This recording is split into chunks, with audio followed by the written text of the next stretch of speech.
O ex-ministro Sérgio Moro sabia, claro, o impacto que teria a sua saída do governo.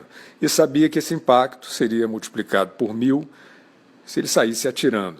O homem que é o maior símbolo de justiça do país sabe também que não pode atirar à toa, pelo simples fato de que 200 milhões de pessoas confiam nele, mais do que em qualquer outro, como um homem justo.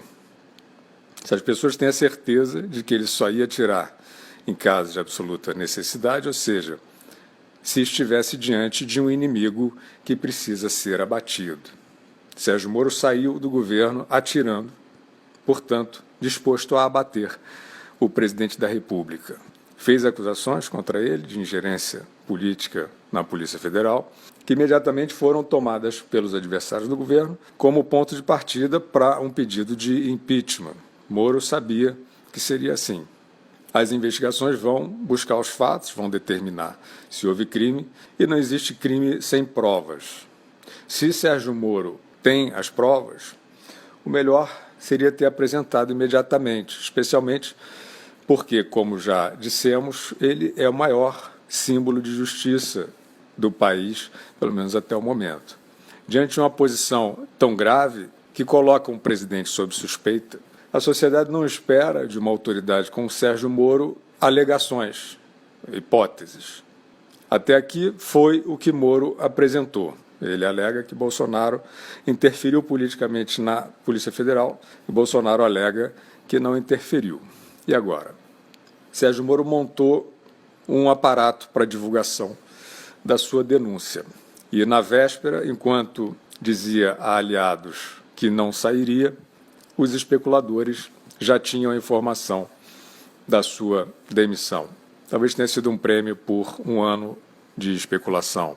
Moro fez chegar aos veículos de imprensa que fazem oposição ao governo, e aí oposição, em alguns casos, sendo um eufemismo para sabotagem, como Moro sabe e sentiu na pele.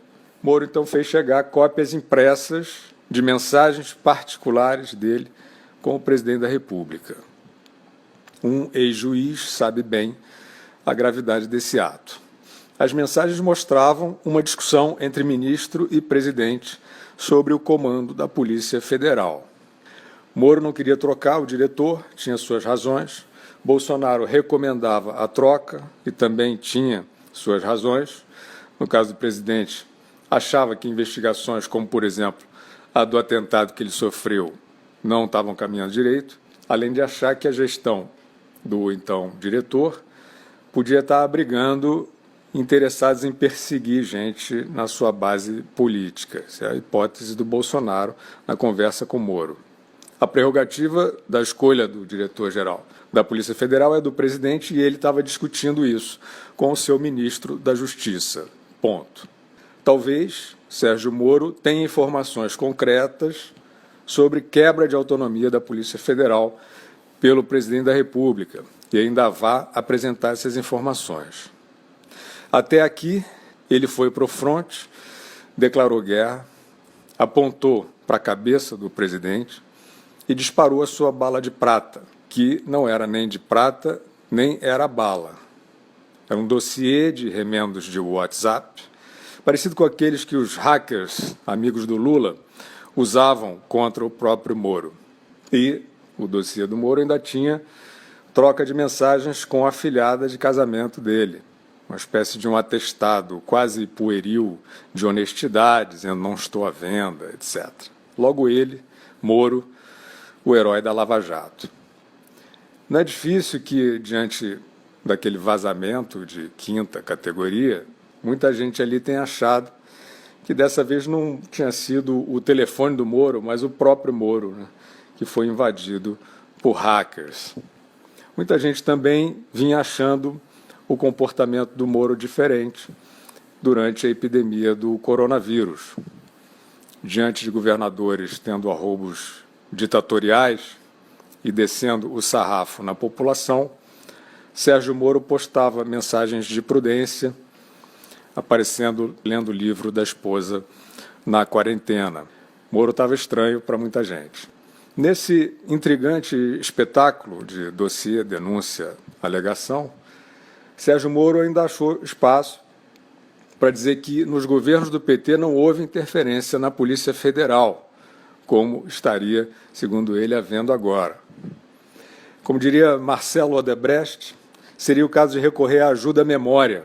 A ajuda à memória era um dos serviços VIP que o Lula e a sua quadrilha ganharam ao vender o Estado brasileiro para um cartel de bandidos. Então, vamos à ajuda à memória. Entre outras inúmeras ações subterrâneas, Dilma Rousseff tinha informação privilegiada de que a Polícia Federal ia prender o marqueteiro João Santana, homem forte do seu governo, e Dilma, assim, armou a fuga dele. Outra ajuda à memória para Sérgio Moro. A delação, João Santana está na gaveta e Dilma está solta. O ministro da Justiça, naquela época, era um despachante partidário encarregado de fazer ali, junto com o Janot e o STF, todas as investigações contra a gangue petista morrerem na praia. Moro se esqueceu de tudo isso. A Polícia Federal é uma instituição admirável desde antes da Lava Jato e conseguiu ser eficaz em vários momentos, apesar de injunções políticas que sofreu aí ao longo da história. Mas citar o PT como exemplo de respeito a qualquer instituição pública equivale a oferecer o Nobel de Medicina ao coronavírus. Ainda mais se você é o ex-juiz Sérgio Moro, o homem que prendeu Lula. O Brasil está perplexo. A missão Moro-Bolsonaro, que não poderia falhar, falhou miseravelmente. Os dois tinham a obrigação cívica de levar essa missão até o fim. E agora? Agora é preciso entender, com muita clareza, onde está o elemento de traição ao país.